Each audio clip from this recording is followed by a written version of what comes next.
Some viewers may find the following video disturbing. Viewer discretion is advised. Hey everyone, welcome back to Board Games Unlocked, and Brett and I are doing a no-run-through review for the B-movie expansion of Roll Camera. So we've done a run-through for Roll Camera prior, so you can definitely go check that out on our thoughts, but overall I believe you and I both like this game. Yeah. Quite a bit. It's one of those, clearly they want it to be goofy, but the gameplay doesn't... It's strategic. It is, yeah. It's complicated. Yeah. It's, and there's a few games that come out like that where you're thinking, oh, the theme and everything overall means it's going to be like almost a light party game. Right. And it's not. And the script and the artwork. Yeah, exactly. Very vague and, weird characters. But it's some strategy. Yeah.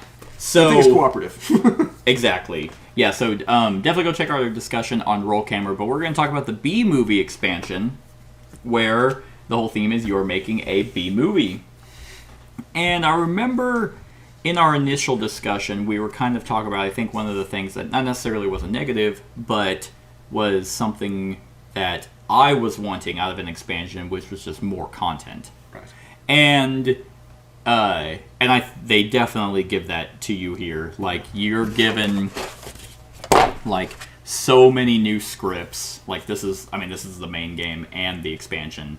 Or, did I say scripts? Scenes. Yeah. So these are all the scenes that you now have in the game. You shuffle them together and just draw 25. And that's what you got. It gives more problems, like a math, so you have a new deck of problems. Not a new deck, but basically half a deck. Just more. More problems, more ideas, and for that, thumbs up. Yeah. That's what I was exactly wanting. So, this is definitely an expansion, I think, if you don't like the original game, you're not going to like it after the expansion. Yeah, it doesn't change anything, it just adds more richness and more options. Exactly. So if you're looking to be like, well, maybe the extension will fix it. No, it doesn't. Maybe it would be TV production this time. No. Yeah, nope. It's it also gives you more production companies. Yeah. So it's it's more of something you already wouldn't like anyway. Yes. So now let's talk about what is actually new, which is the genre tokens and the equipment. So Brett, what did you think of the basically middle script is what they added? Because in the original game, you had the top script and the bottom script. Those were just bonuses you could potentially get, something endgame goals, really. And now the middle script is a requirement you have to win, along with getting out of the pink. Right. So as far as the new script requirement, it just doesn't really add anything except a slight wrinkle, but there was so much mitigation and there were so many abilities to use to change and manipulate the genre tokens, right? That I don't... It doesn't seem like it's anything more than just one more thing to think about. Yeah. It doesn't enhance, the enjoyment, it doesn't complicate things to a frustration. It's just something else. Yeah, it's just there. You're getting... because of the randomness of now the scene cards, which, so you might get some scenes that don't even give you any genres. You might get ones that give you a bunch.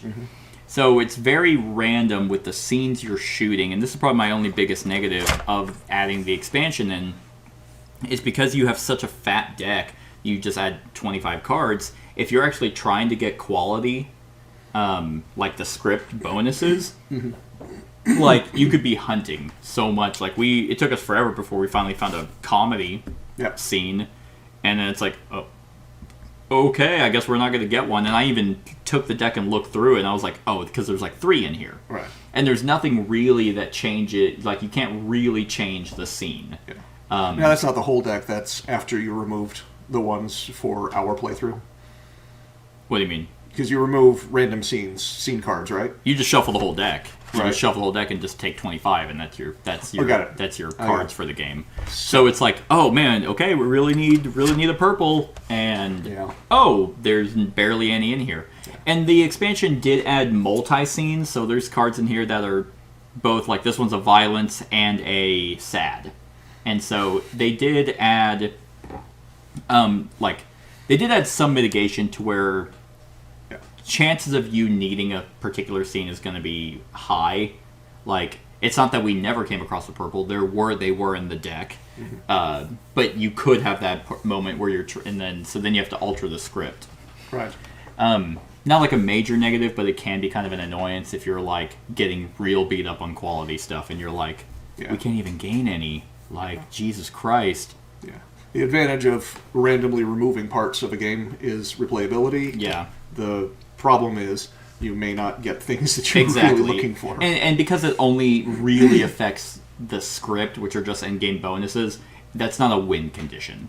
Right. Like, you don't have to meet the top and bottom script to win. You just have to be out of the pink. Right. But the middle script, you do have to meet. And the one we had was cold calculating, and that meant we needed 2 robots, 2 crime, and 2 horror. Right.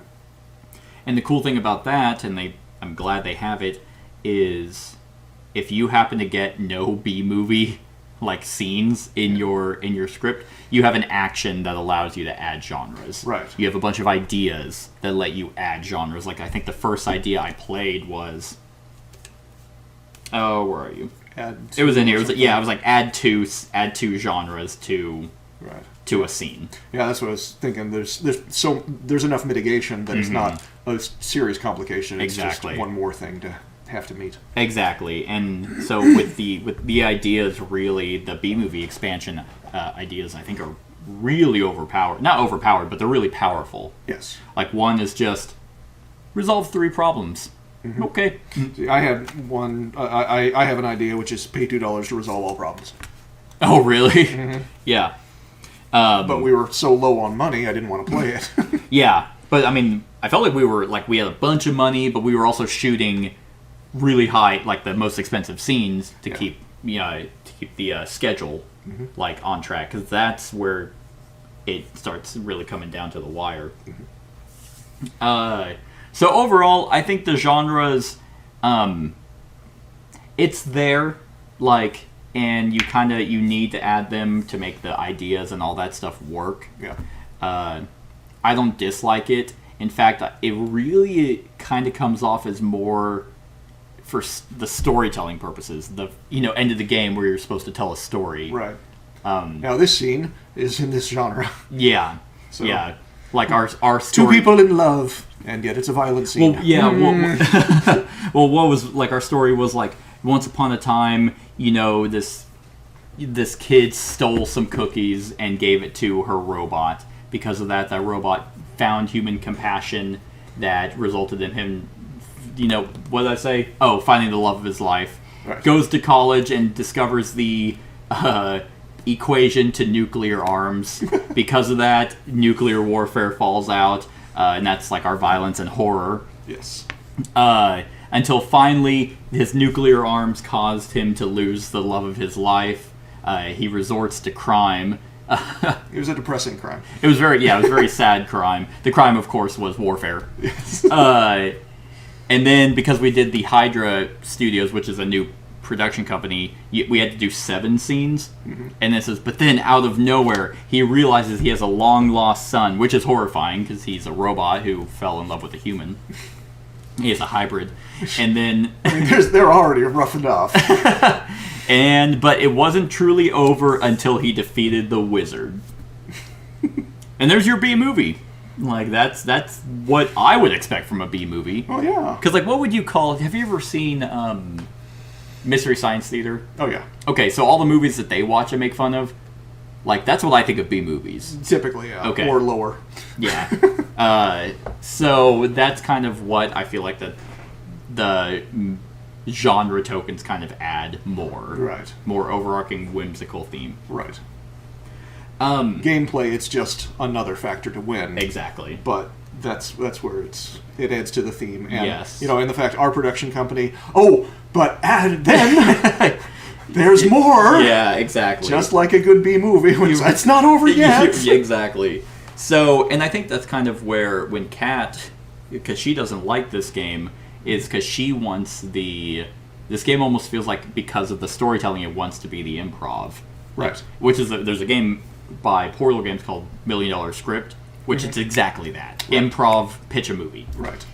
This is not that. Yeah. No. This is a serious game with a fun with theme. a improv movie theme on top of it, yes. Kind of. So that's the middle script. The other big things that they added that was really just new was equipment. What do you think of the equipment? That was great. Yeah. The way it gets used, the limitations of it, and the mitigation, the fact that they are very, very powerful, but they can only be used once. Right. So watch out carefully. Exactly. Similar to the ideas from the meetings, production meetings, except that they stay there until you use them. Exactly. Yes, and there were ideas that did correspond to equipment. It's like, hey, reuse one. Yep. That was great. Yeah, and there's a decent amount. 2, 4, 6, 8, 10, 12, like 15. Yep. Yeah. And use them 3 at a time, typically. Yep. So random 3 get put out. They typically use a dice. Some of them don't. One was re-roll all dice. You don't have to use a die to re-roll those. Yeah, I really like equipment. I love things that are added, especially in cooperative games, where it's like Pandemic, one-time event, and it's like... Yeah. It's like, wait, no, because most people hoard them. They're like, no, we have to wait till the perfect time. It's like, but we will never know when the perfect time is. Perfect time is when it's too late. Exactly. Well, like one of my great ideas actually would have been really good to be done a while ago, and I did not.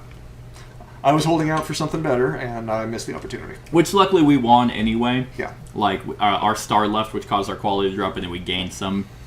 So what were we at? We got worth seeing or a surprise hit. A little bit better than. Yeah, better than worth seeing. I'd watch this movie. Oh yeah. Why not? You wrote it. Yeah, I'm a genius. So yes, the equipment I think is great, especially because they're not. You don't have to be lucky. Like in Pandemic, you have to be lucky to draw them. In here, they're there already to be used, and it's like, Funny enough, we never did the old-timey bullhorn, which was the loudest player may immediately play 2 ideas from their hand. Didn't even think about it. I did, but I was like, I should have. I had times. my way of doing it. You had your own reasons for using microphones.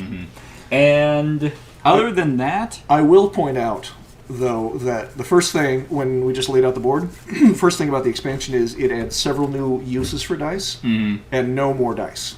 yes, And I really thought that was going to be a problem. right. And it wasn't. No, it wasn't. It worked out really well. I mean, because one of those new actions is wiping the storyboard, which Nice. chances are I feel like they added that to try and mitigate the fact that you need specific scenes, and it's like, well, we're not getting it. And then, of course, swapping genres if they're coming out in ways you don't want them to, that costs money, or just adding a genre. Yeah. Yeah. So, But so many of these spaces are specific situational that you don't feel like, God, I wish I had 3 more dice. yes, exactly. If they had added more dice, I think it would have bloated it, Yeah. or made it just way too easy. Yeah. Because they already give you quite a few ways to mitigate the die rolling anyway. Right. That if you just always had what you wanted, it's like, well, let's just say we played and won. Yeah.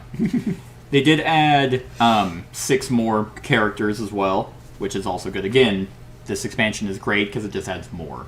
Right. So I played as the composer, had ways of actually swapping scenes, had ways of playing idea cards from my hand, and then setting the mood was the next player doesn't have to draw a problem and they can re-roll dice. There's the... where are you? Oh, the sound guy. There is the production assistant, the VFX supervisor, and the makeup artist. The VFX supervisor has rotoscope. Ooh. Oh, which requires a VFX icon. I guess discard a genre to gain equality. Ooh. That would be. I think that's my guess. VFX supervisor. Where are you? Makes sense. There you are. Remove 1 genre token from a scene in the storyboard or editing room, then gain 1 quality. Wow. Yeah. So, love it. I mean, just the fact of adding more characters, more content. I mean, I think it's great. I think it's a fantastic. It's like the best. Besides a modular expansion, it's the best type of expansion for a game like this. Yep. Yeah, I agree. I wonder if they're going to do any more. I mean, what else could you do? Like, B-movie expansion just seems so obvious. Well, yeah. Like, but I'm not sure I would have thought of that originally. no, I don't think so either. Yeah, I would imagine that they would be done, but maybe not. Like, they could. I mean, this is a theme that you could go in a ton of directions, but without, like, how do you stay with it without just completely making a new game? True. I don't know. I leave that to the designers. Yeah. I mean, I'd like more. Again, like, I really like this game. Yeah. I think that if they were to do another expansion, I think now that they should still add, maybe not as much, but still add more problems and more ideas. Yeah. And maybe not more scenes, but and then they could go in a route where it's scenario based, like you're trying to actually make specific movies versus just whatever happens to come out. That would be my own Isn't that kind of what the script is for? That's for bonuses. I'm talking about like scenarios, like actual like objectives, like a story, maybe not like a campaign or a legacy thing, but I can see that. That would be the only thing that I could think of. Yeah. But I guess we'll see. On a scale of 1 to 10, what would you give the B movie expansion? Man, I can't. Just the expansion itself? Yeah. I'm going to go 9. 9? Yeah. Excellent as an expansion. Yeah. No, I'm right there with you. I think, I was thinking 8 initially for like... Don't let me talk you out of that. Well, I think it's 8 initially just for what it adds. Like, obviously, more stuff and a few new things. But then I'm going to bump it up to a 9 because, weirdly enough, the genre tokens do actually make you change what story you're telling. Yeah. Which I don't know if you care about that at all, but I think it's a fun part of the game of just telling. I wasn't playing it that way because, again, it's not a game. It's not like literary type games, Arabian Nights. And oh yeah. Where the story is the game and the gameplay is almost inconsequential. Right. This is a solid game, where to me the story that we're building is kind of inconsequential. No, it is exactly like it's like the only reason you would order these in any particular way is to get the quality or the points that you want. Yeah. But it's still fun that at the end of the game you can just be like, oh hey, what kind of movie did we make? Yeah. And if I remember right, I think it's on the back of this board or something that you actually take these scenes and play it out. Right. So it's not that that's part of the game, but it is kind of part of the game. It's a fun metagame like Call to Adventure at the end where you tell everyone your story. Yes, exactly, but this is a good game. Call to Adventure is not. So yeah, 9s from both of us from the B-movie expansion. Great job. Love to see more. Let us know what you think of the expansion in the comments below. Other than that, like, comment, share, and subscribe, and have a wonderful whatever time of day it is for you. Hey everyone, thank you for watching, and I really hope that you enjoyed the video. If you would like to see more of my content, go ahead and click that subscribe button and the bell to be notified whenever I upload any new content. If you feel like supporting the channel, you can go ahead and click that Patreon link to be taken to my Patreon, and any help is truly appreciated. Other than that, stick around for any other run-throughs or reviews or cool top 10s or whatever I feel like putting on. Other than that, like, comment, share, and subscribe, and have a wonderful whatever time of day it is for you.